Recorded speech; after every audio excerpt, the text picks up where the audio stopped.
Hey everybody, it's Charlie from DM Sound, and today we've got the sound system demo on the 2025 Volkswagen Tiguan and its 12-speaker Harman Kardon audio system. This is going to be an in-depth review. We're going to take a look at how the infotainment system works, take a look at audio inputs, adjustments, controls, speaker locations. We're going to test out the 5.1 capabilities, and then we're going to head out on the road and listen to these sample tracks while we're rolling, and I'll give you my thoughts at the end. Now, if you don't care about any of that stuff at the beginning and you just want to hear the music, click ahead of the video. We've got chapters to get you right to the tunes. And if you want to hear even more on the system, sign up below to become a Daily Motor member. Tonight, I'm heading out on the fuel economy test for this car, and I'm going to listen to and record the members-only tracks, real music requested by other Daily Motor members. So if you want to get more of an impression for the system and support the channel, check out the link below. And I recommend listening with headphones so you can hear exactly what I hear from the driver's seat. But before we get started, let's hop out. Goodness, that's loud. And take a look at it. Yes, coming in green paint, something that I appreciate, the entirely refreshed Volkswagen Tiguan.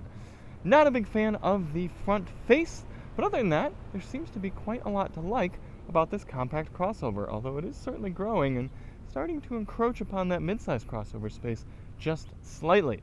So if you do want to see more on the new Tiguan, check the link below. I'm going to have my full pros and cons review. I'm going to have that highway fuel economy test as well as that members only test. I might try to squeeze in an infotainment breakdown as well, so you can find all of that linked below. Now, we always do these tests with lossless, uncompressed WAV files on a USB stick plugged directly into the system, and high-quality Roland binaural microphones in both of my ears, giving you the most realistic audio system demo on YouTube. We also do the test with the sound settings set to their factory defaults, so let's take a look at those now. Very large infotainment screen here. I'll have to look at the actual size. Looks like maybe about a 14-inch all the way across. Definitely sizable here. Nice aspect ratio as well and good resolution. We're in the media screen currently. The two best ways to get to these sound settings, or maybe the only two ways that I've found, is you either pull down from the top and click sound, or if you adjust the volume, then you get a little gear icon. You can click that and go up here to sound. Now initially, you'll probably just be greeted with this screen. It says Pure, Relax, Speech, and Vibrant, kind of built-in EQ adjustments. Let's go through these four. We're on Pure now. Go to Relax, Speech, and Vibrant. Interestingly, these don't correspond with this, the 5+1 band equalizer that you see in the next screen. So it's all flat right now.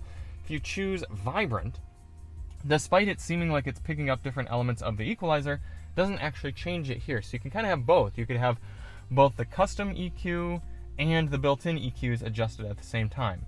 But like I said, it is nice to at least have this 5-band equalizer. I say 5+1 because you sort of have the 100 through 10,000 kilohertz adjustments, but then also the separate subwoofer adjustment. I like having that. So you can really fine-tune your music exactly as you prefer for what you're listening to. And then you can balance it all out easily right there. So this is about how I would like audio adjustment to be in a car, because you kind of have these two perfect scenarios. Then you have kind of basic right here, where if you're someone who's 0% audiophile, you just like playing around with your settings a little bit, maybe you listen to a lot of podcasts, you just choose speech, you leave it at that, you never touch it again. But if you are a little bit more of an enthusiast of tweaking your settings and playing with audio, then you do have more than just your standard treble, mid-range, and bass. So I think it's kind of cool that they have that. Then below that, you've got front, rear, left, right, fader, and balance over here. Then you have sound focus. You can actually focus the sounds on, all right, so it's driver, front, rear, and all. And that's not simply adjusting the fader and balance, that's actually adjusting the timing and the focus specifically of the sound and optimizing it for certain seating positions. Right now we're in all, and then listen to how it subtly changes for driver.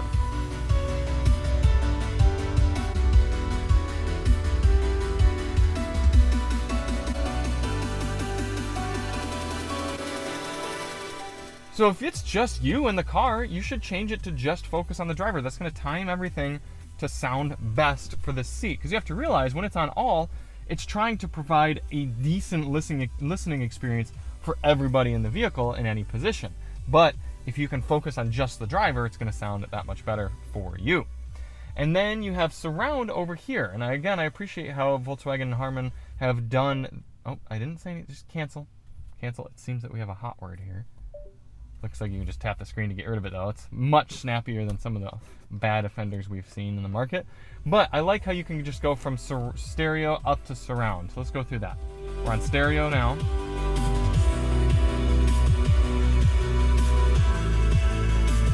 Now I'm hearing more of the music coming from behind me.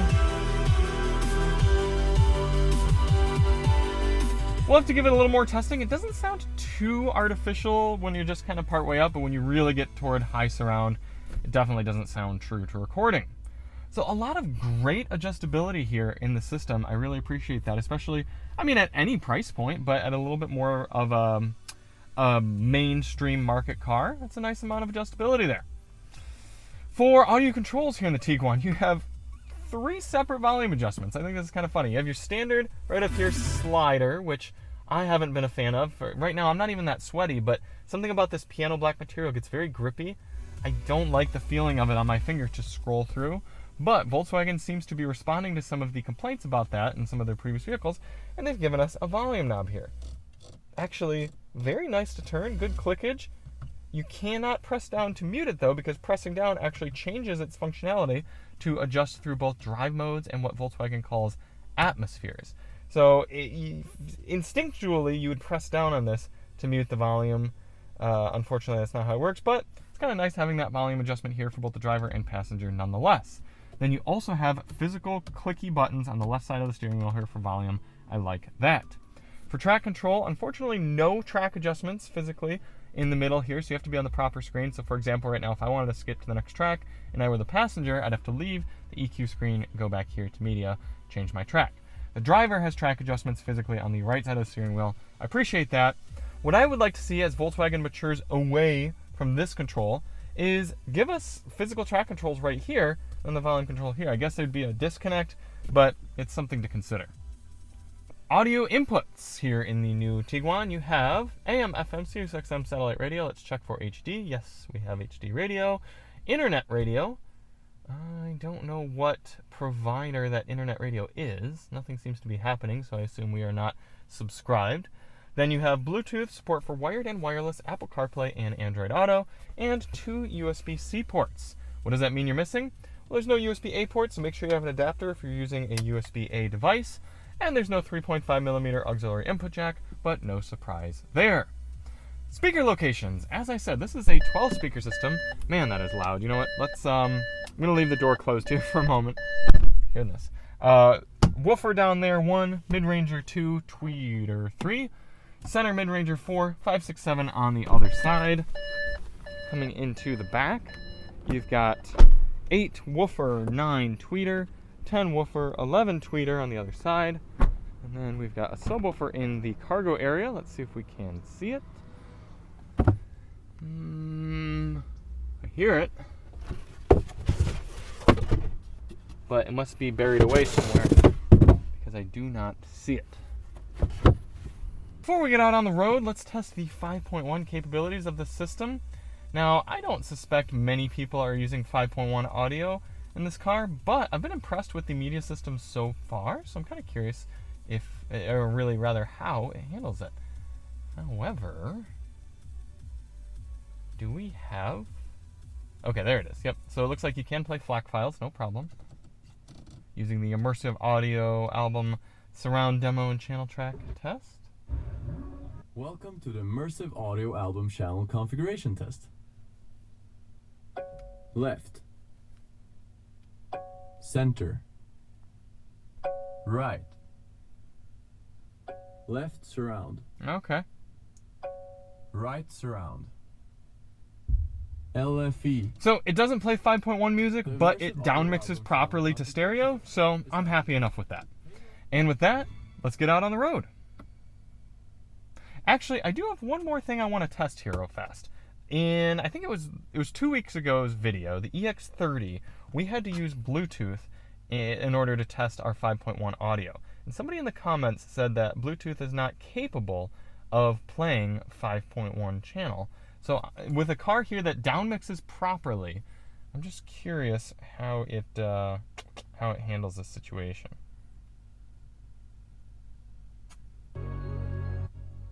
immersive audio album channel configuration test. Left. Center. Right. Left surround. Right surround.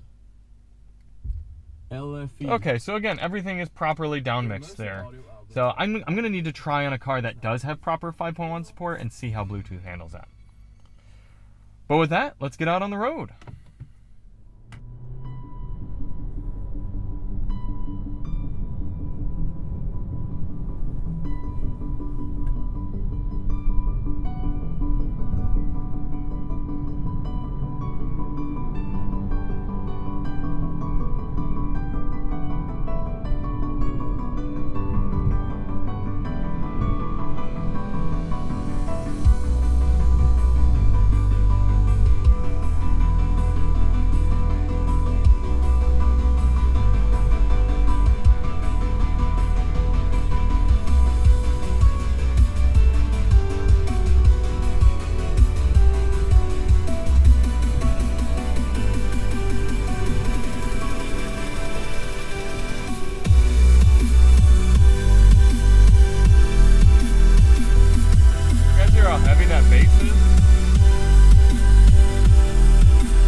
last two have been so revealing for how adversely this tuning is affecting your music.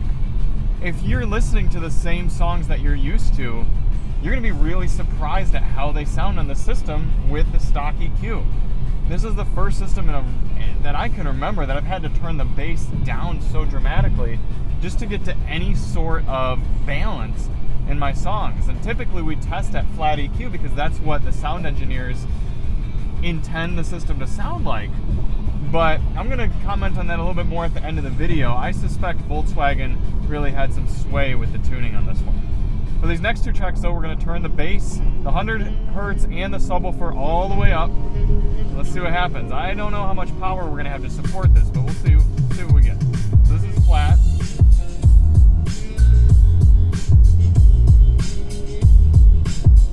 Come on. There we go. Alright, a little distortion, but I am actually feeling it pretty well. Yeah, okay. A little bit of mirror shakeage as well. Whoops. Oh, where's my last track? Got out of order for some reason.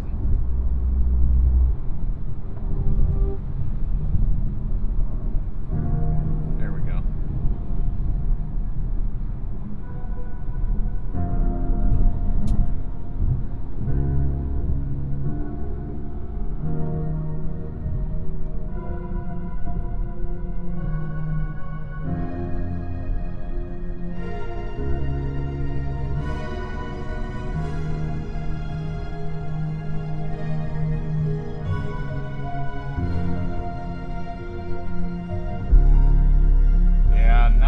Not much there.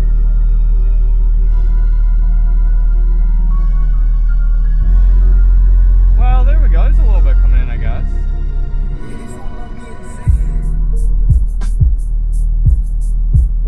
It's a pretty good thump. But you can tell it's kind of right on its edge of power if I turn it up a lot. We're not really getting that much more bass out, but you know, for the price point, that's pretty good. That's pretty good.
Kardon system here in the 3rd gen Volkswagen Tiguan.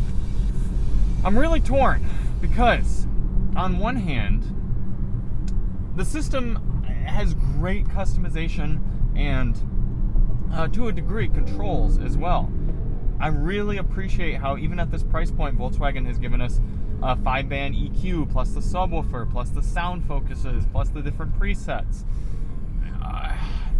On the same vein, or maybe I guess a different vein, the tuning is so strange, and what I suspect is that Harman Kardon essentially delivered to Volkswagen what they thought was a really good system. They kind of went within their parameters and they said, okay, we got speakers in these locations, this sort of system, here's what sounds really good. And then Volkswagen went, yeah, but we're really trying to make a car that appeals to this, to kind of what people want these days. And so we've got all this ambient lighting and this tech and the wood grain. So let's make the sound system really bass heavy. That's what people want these days, right? And the Harman Kardon engineers went, all right, if that's what you guys want, this is what you get. And so now we've got this really bass heavy tuned system. And admittedly, for just listening to kind of pop radio or something like that, sure, it's gonna sound cool. It bumps, it's got the subwoofer and everything. If you really care about audio fidelity, you can customize the EQ, so at least we have that. It's just a really strange default EQ to get delivered in your car, and for some people, they're going to turn up some of their music and go, wow, this sounds really off. This isn't how my music is supposed to sound. You're going to have to customize it. So all of that being said, against all sound systems, any price point, I'd be giving this a B. I've enjoyed listening to my music with it. I really don't have any qualms with this system as a whole. In fact, it's fine. I like it. For the price point, this only being a $42,000 car in this kind of larger compact crossover category, yeah, I'd say a mid B, strong B. Still doesn't quite get up to that Mazda CX-5 level for me, but again, I really do appreciate the customization. Overall, I like the infotainment. It's got a lot going for it. Again, just strange tuning choices. So thank you all so much for watching. If you do want more of an impression on the system, sign up below for our members only sound test. We listen to a lot of real copyrighted music there. And we'll see you on the next one. I'm Charlie from DM Sound, and as always, drive on.